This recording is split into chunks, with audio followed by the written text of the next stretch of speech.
All right, ladies and gentlemen, here we are in Entombed Valley. On Entombed Valley. That sounds so much nicer. Well, we're in the valley, I guess. I'll take it. All right, it works. But here's what can't sound nicer. TsHoSeo in the bottom left. Yellow Terran from Liquid. Facing off against none other than NsHoSeo's Jakji, Purple Terran in the top left. These guys are going to be making quick work into a TVT. I really can't imagine having a game between these two that doesn't at least start off with some action. Now, it's definitely, with the caliber of play you see here, certainly nobody needs to die. Nobody needs to die, all right? Except one of these guys will. This is a fight to the death here on Entombed Valley. Well, anyway, we'll see what TsHoSeo is a guy who can switch from I'm going to do a lot of aggression, I'm just going to kill you, to I'm going to build 38 command centers, and we're going to play for an hour and a half.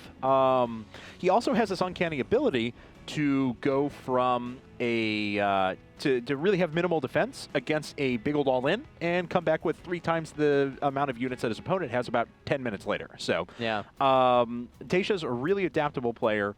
But Jakji has shown that he has a good mix of aggression and passive play, as we saw in the last game, at his disposal. Yeah, I really like that you touched on TsHoSeo and just having such an ability to come out of situations that are very difficult. One of those reasons, he never pulls money. So, like, you see 390 minerals right now. Well, that's because he's building command center, because TsHoSeo never pulls money. Right. Like, it doesn't happen. I mean, a lot like Hero, actually. Hero's really good with that, too. It tends to be these players that are just so good at multitasking. Maybe they don't have the strongest strategic mindsets, which is why they don't completely conquer the world of StarCraft, because their multitasking and ability to macro is just so fantastic. So Jakji is going to be opening up with one base play, guys, using the supply depot to complete his wall off while grabbing his gas, which did, I'm not exactly sure, but Barracks follow-up here from TsHoSeo, actually. Is going to be the name of the game. In fact, 2 barracks before he decides to drop down any refineries. And Jakji's playing very Jakji-like. He has his gas, as you said. It looks like he's going to wait and decide to put down a factory. So we'll see what he plans to do with that eventually, if he's going to go with another Banshee lead here. But TsHoSeo will want those extra units on the ground, so definitely going for the double barracks. Not a bad choice. He'll have a couple of orbital commands coming his way here soon. I mean, it's definitely an indicator. You know, TsHoSeo, he knows Jakji. He's like, all right, your shenanigans involve not 2 command centers, but 1. And I'm going to make sure that I'm not caught off guard by them. So nothing too surprising, honestly. If we had to pick opening builds, this would probably be the most favored style. But Jakji's actually going to go for a relatively quick command center here. I really like that he is opting to throw down the reactor. It's going to make it seem as if he's really invested into a couple of barracks here. But reality is, you know, he's just going to pop out a lot of Marines, try to scare TsHoSeo a little bit, but actually be macroing behind it. So I do like the mind game that we're seeing on the side of Jakji. And it looks like TsHoSeo is actually going to opt to throw down a 3rd barrack, so really going to be investing into the units and playing it safe, which is probably exactly what his team wanted him to do out here. Just look, make it to the late game versus Jakji, because TsHoSeo, you're a killer when it comes to that. All right, well, he is going to have this next orbital command down very, very quickly in this game, sub 5 minutes. It'll be in place, and he'll be ready to start dropping down double mules. That being said, TsHoSeo has nice barracks infrastructure, as you mentioned, going up to that 3rd barracks before. Jakji going over to a 2nd gas, though, and he is going to have very quick Banshees at his disposal if he wants them. This factory finishing up here momentarily, and he will certainly throw down the starport. The question is, to what end will he start you know, let's see here. Oh, he's going to put this down. Oh, so he's completely switching things up. And hopefully we do still see some sort of a starport follow-up to this here, but really just doing something very unique.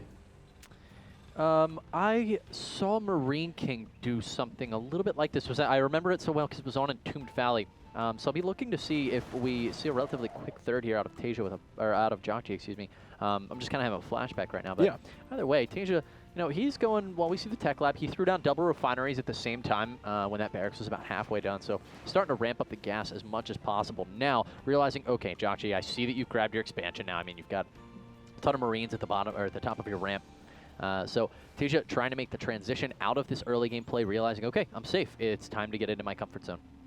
Yeah, and he has his own factory coming up. He's got everything pretty well established, and indeed that starport did drop down not too long after we, basically as soon as we left the camera before. So he'll have the siege tanks in place. He's going to have the marine count in place, and we'll see if he decides to make any sort of a maneuver. Actually going after the siege mode right now, so investing into his late game tech as soon as possible, just to make sure he has competitive advantage and can concentrate on basically nothing but producing mass quantities of units as we move along. Tech Lab actually coming down for TsHoSeo on this factory, though, right away.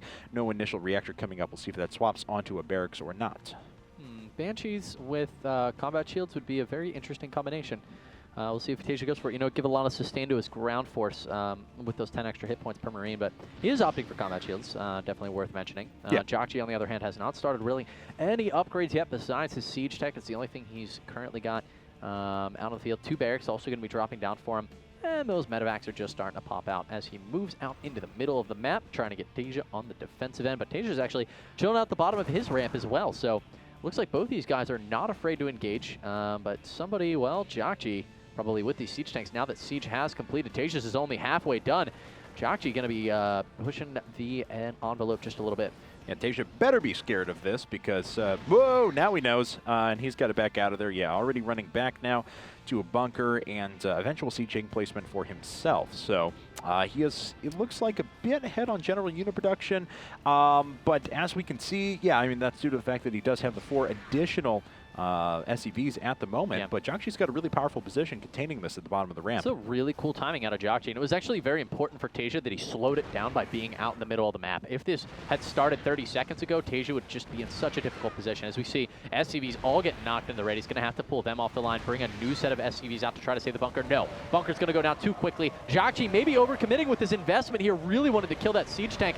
Beautiful baiting out of TsHoSeo, going, hey, look, an exposed siege tank. Why don't you try to kill it? Let me slaughter all of your Marines. Yeah, really well done, and that is actually going to force Jockey back off of this position. Despite the 3 tanks that he has, there is no Marine support for it whatsoever. TsHoSeo also doing a very nice job to make sure he saves all of his SCVs, and there's only been 1 kill for each player over the course of this game, so really well handled by TsHoSeo, gives him some flexibility, also gives him the ability to start investing back into his infrastructure again, which he loves to do. As soon as he gains an advantage, he puts down a command center, he puts down his relevant add-ons, and he makes sure that he invests into all of his upgrades. So very well done by TsHoSeo.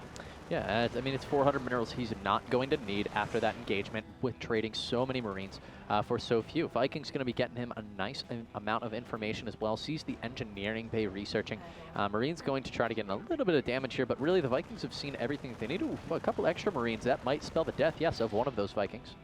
Yeah, but I mean, it's a scout that he needed, and he gets it, and he makes sure that there's no additional bases. He makes sure that there's nothing weird out there. I mean, he sees the construction of the command center and knows that he's a little bit behind in that regard, but not the most crushing problem for him. Taking a look at the overall unit counts, it's really just worker lead at this stage of the game and what's in production, because Jockey has a small lead in Marines, but overall they're tied in the other categories. TsHoSeo just has a little bit more units and a little bit less tech coming out at the moment. Well, yeah, and it is also worth mentioning that +1 armor on the way for TsHoSeo. It's going to be +1/+0 Marines versus 1/1 once all these upgrades do complete. Yeah.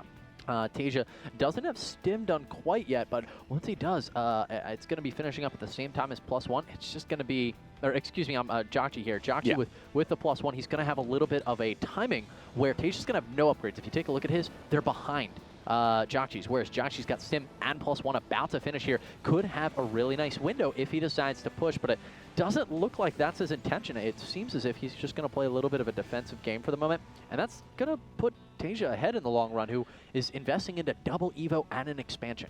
Yeah, and let's see here, as Jockey already getting a position, it's going to be very difficult to assault the banana hallway, as it's so commonly referred to as, but TsHoSeo just is going to circumvent that and actually just drop directly into the natural. He's already killed 1 refinery and the missile turret up at the back, so it gives him a much more flexible position here to continue dropping in, and he's starting to do a little bit of damage. Oh, unfortunately getting a bit too close there, losing all of his Marines as he tried to circle back and pick them up. So a bit of a mistake from TsHoSeo, but he still does the economic damage he was looking for. It was actually really nice out of Jockey. He took a gamble. He said, I'll move all my siege tanks up onto the high ground because it doesn't seem like you're trying to push through the main center of the map during this, and he caught TsHoSeo off guard, because who expects 6 siege tanks to all siege at the same time and literally just obliterate your ball of Marines? Well, not TsHoSeo. So A little bit of a gamble there out of Jagchi, but it paid off. And he cleaned all those up very, very cost efficiently. Didn't lose anything. Yeah. But Tasha's still holding the supply lead at 145. Only very small, though. The real story for Tasha here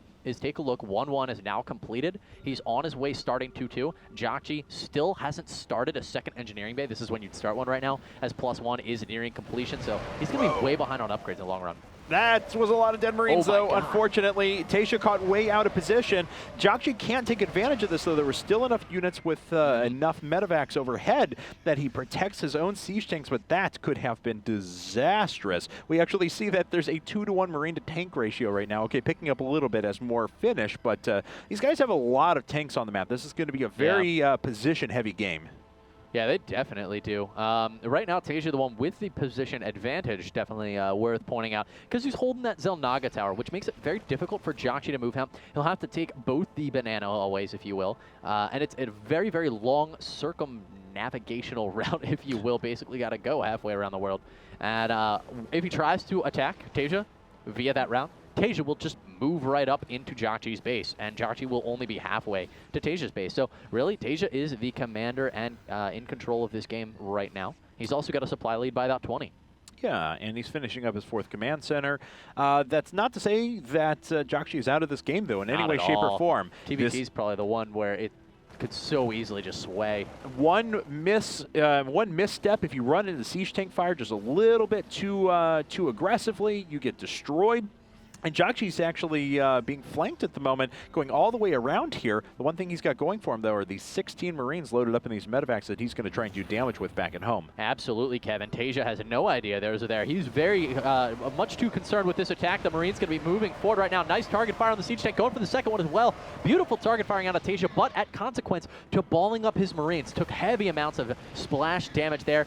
And these are actually the Marines attacking up top. That drop is commencing down bottom at the 4th base of Tasha, by the way. Tasha going to be forced to lift off that command center, noticing very quickly. So a nice play there out of Tasha. It looks like it may get away. It's going to start burning. It's so low. The Marines trying to come down. Simultaneously, engagements are happening up at the top, but it's really just a lot of dancing back and forth. Both players losing units, but Tasha going to... Oh, my God. I can't believe he picked that up in time. That was really well done. Oh, there's no Marines here, though, so he's just going to drop these down one on top of each other and make sure that he picks off a couple of siege tanks here. Very well done by Tasha. He does force these to all land. He's going to try and pick off another tank before he leaves. No, doesn't quite get it, but he still does the damage he was looking for. He's got to watch out because these units are actually trapped, and Jagchi could take advantage of that. Looks like Tasha did manage to start healing up his command center, though, so he's fine. He's got that 4th finished, but it does buy time for Jagchi to finish his own 4th. Absolutely. That was a nice play out of Jagchi, managing to force the lift there and slow things down on Tasha's end, because Tasha was really starting to run away.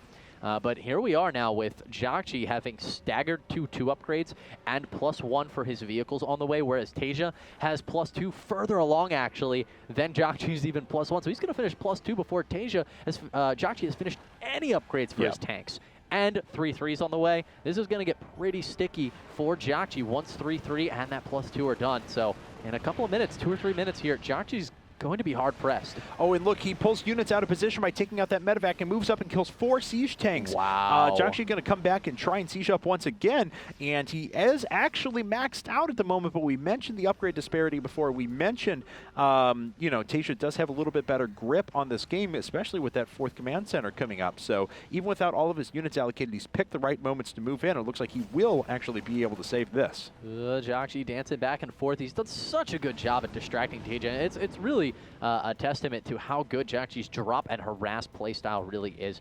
It's how we saw him pick apart Hero earlier on. So Jagchi, will he be able to secure things here and survive while he waits for his upgrades to wrap up? That's going to be the name of the game, as Tasha is still the person holding the positional advantage, but Jagchi does look pretty on lockdown. Take a look at that tank line. I mean, it just looks so beautiful. And he is now going to be shifting it towards the top to defend that 4th.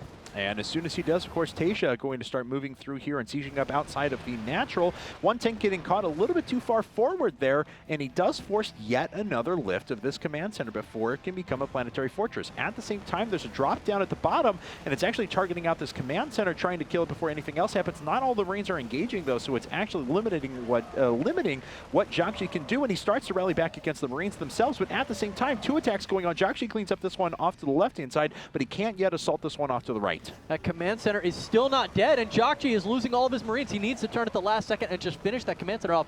SCV's coming over to try to save the day.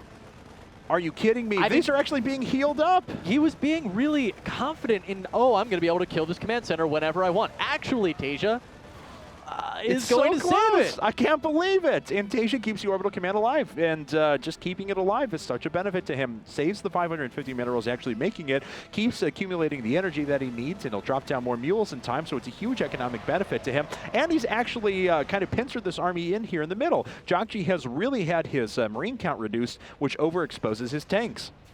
A lot of things in TaeJa's favor right now. Can't emphasize it enough. Look at the bank. 2,000, 2,000 for TaeJa. TaeJa also has better upgrades. He's also got best positioning. So Jiaxi, realizing that the clock is ticking, moving in, sieging up his tanks, unsieging some of the other ones as well. Marines have all been vanquished, and Jiaxi's tanks are exploding into fireworks as TaeJa is just conquering forwards. A little bit of an aggression here, move here out of Jiaxi as he cleans up some tanks, but overwhelmingly TaeJa gonna push forward with 180 supply versus Jiaxi's 110. The +3 for Jiaxi may not even finish as TaeJa is battering down the doors. And he's already denied the 4th base, which means that if he's able to even do a little bit of damage here, he doesn't even need to. There's GG. TaeJa ties things up. Liquid on the board. TaeJa doing what he does best and winning games for Team Liquid and Team Leagues. An incredibly well-played game there out of TaeJa. You know, Jiaxi making it a little bit dangerous there for a second when we saw TaeJa over-investing into those upgrades. Perhaps over-investing, but honestly, he could afford it because of all those Marines that were killed off. I want to go back to that tank bait where he went, I'm going to move my Marines to the side, you're going to move your Marines up, and then I'm going to move my Marines back in. And actually, his timing was so immaculate, he ended up not even losing that tank. It still would have been a fantastic sacrifice even if he lost the tank to kill all the Marines, but he didn't even lose the tank. Yeah. So after that, he was just like, well, double Evo, expand, and I'm just going to pull ahead too far. Jiaxi, though, doing a great job with his multitasking, but overall, it just wasn't enough to take down TaeJa. So we'll be moving on next to TaeJa versus Tassadar. So one of the threats is down for NsHoSeo. Tassadar going to come in next, a very good Protoss player. He's going to choose Cloud Kingdom as his map of choice. We are going to run to a commercial break, and when we get back, guys, it'll be time to jump into game number 5 and see who breaks this tie in the up and down matches here at IPTL.